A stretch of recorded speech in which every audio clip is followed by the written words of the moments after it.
Bonsoir à toutes et à tous, bienvenue dans cette édition. Dans le 19h30 ce soir, vous allez entendre ceux qui ne veulent pas de l'installation de la 5G en Suisse pour des raisons de santé et d'environnement. Ils se sont réunis sur la place fédérale cet après-midi. Aurélie Coulon, nous verrons avec vous où on en est sur l'implantation de la 5G en Suisse. Notre grand format au cœur des prisons suisses qui luttent contre le trafic de téléphones portables des détenus. Vous allez voir qu'elles investissent beaucoup d'argent. Un nouvel appel donc aujourd'hui contre l'installation de la 5G en Suisse a été lancé à Berne avec cet argument, la 5G nuit à la santé et à l'environnement. Ils étaient réunis sur la place fédérale cet après-midi. David Vonville, Noémie Guignard. La technologie 5G, ces manifestants n'en veulent pas. J'ai des enfants, je me suis occupée d'animaux, je me pose des questions. Il s'agit d'une toute autre technologie et puis je vois qu'il y a une méconnaissance absolue par rapport à ça. Pour montrer aussi aux gens qu'il faut faire quelque chose parce que ça a des conséquences sur le corps. À Berne, pour la seconde fois cette année, les anti-5G se sont réunis pour exiger un coup de frein dans l'installation de cette nouvelle génération de téléphonie mobile. Pour les médicaments, quand on les met sur le marché, il y a toujours une obligation d'autorisation de mise sur le marché qui implique des tests très stricts sur la non-toxicité et l'innocuité du produit. Et là, le monde entier décrit ces technologies comme étant dangereuses, potentiellement dangereuses pour l'être humain, et on veut l'appliquer sans faire aucun de ces tests.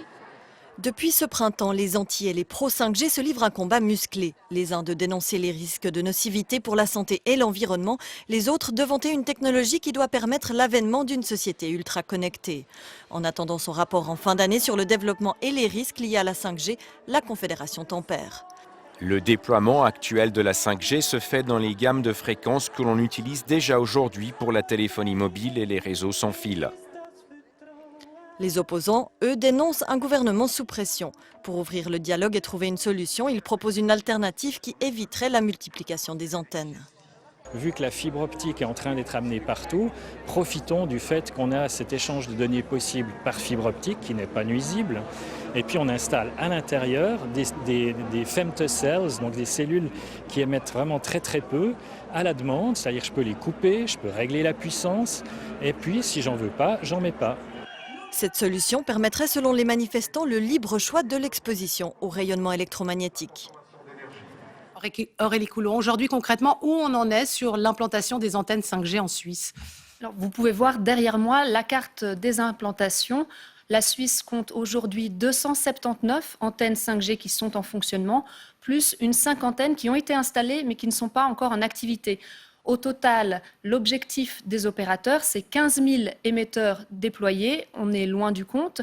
Le résultat, c'est la couverture actuelle de la 5G est très parcellaire, concentrée surtout dans les zones rurales, parce qu'en ville, il y a déjà d'autres antennes et qu'il est difficile d'ajouter des sources de rayonnement sans dépasser les valeurs autorisées.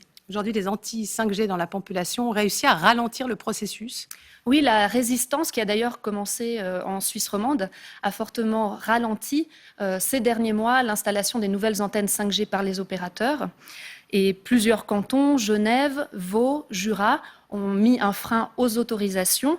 Pour se positionner, beaucoup attendent ce rapport de l'Office fédéral de l'environnement sur les risques liés au déploiement de la 5G, un rapport initialement prévu cet été et qui a été repoussé à la fin de l'année. Merci beaucoup Aurélie. La rue observe, aux politiciens maintenant d'apporter des réponses concrètes, semble-t-elle dire. Une rue galvanisée par Greta Thunberg. La militante suédoise, arrivée il y a 3 semaines, est devenue une star aux États-Unis. Les dirigeants ont une chance de prendre des décisions, de prouver qu'ils nous entendent. Vous croyez qu'ils nous entendent ?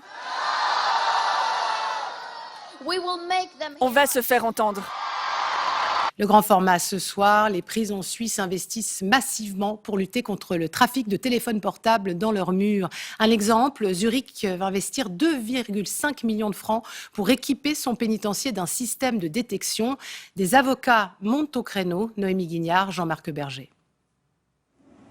La prison zurichoise de Pöschwies, avec ses 400 places, l'une des plus grandes du pays. Sacha Campi vient d'en sortir après y avoir purgé une peine de 7 ans. Selon lui, il est facile de se procurer un téléphone portable en prison. Dans les cas que j'ai observés, ce sont des employés qui procurent les téléphones aux détenus, des maîtres d'atelier qui arrondissent leur fin de mois. Un mobile comme ça se revend entre 500 et 1000 francs en prison. Des affirmations démenties par la direction de la justice. Pourtant, le problème semble bien réel. Zurich va investir 2,5 millions de francs pour équiper son pénitencier d'un système de détection de téléphones mobiles. La prison de Lenzburg a déjà mis en service un tel système il y a quelques années. Impossible de filmer les détecteurs car ils sont cachés dans les murs des cellules. Le directeur nous fait la démonstration. Si un détenu téléphone ou se connecte à Internet, il est immédiatement localisé par les surveillants. Nous avons décidé d'installer ce système suite à une évasion. Un détenu a réussi à s'échapper en se cachant sous un camion. Il avait auparavant contacté le chauffeur avec un téléphone mobile. Avant la mise en service du système de détection, les gardiens de Lenzburg confisquaient entre 30 et 40 téléphones portables par an. Ça nous a apporté beaucoup de calme. Il n'y a plus de trafic ou de conflit à cause des smartphones. Pour moi, c'est l'avantage principal. En plus du fait que sans téléphone, les détenus commettent moins facilement des délits. Cet avocat genevois critique ces interdictions, car selon lui, les détenus n'utilisent que rarement les téléphones portables pour des actes illégaux. Pour Nicolas Mayer, on les prive ainsi d'un droit fondamental. Tous les efforts qui sont entrepris en ce moment visent à empêcher des moyens de télécommunication depuis la prison. Alors si on comprend bien qu'ils doivent être encadrés, je pense qu'il faudrait aussi favoriser l'accès pour les détenus qui sont déjà privés de leur liberté à justement le monde extérieur en vue de pouvoir ne serait-ce que se resocialiser ou poursuivre une socialisation. 8 mois après sa libération, cet ancien détenu n'a toujours pas retrouvé de travail. Sacha Campi estime que sa réinsertion aurait été plus facile s'il avait pu disposer d'un smartphone à la fin de son séjour en prison.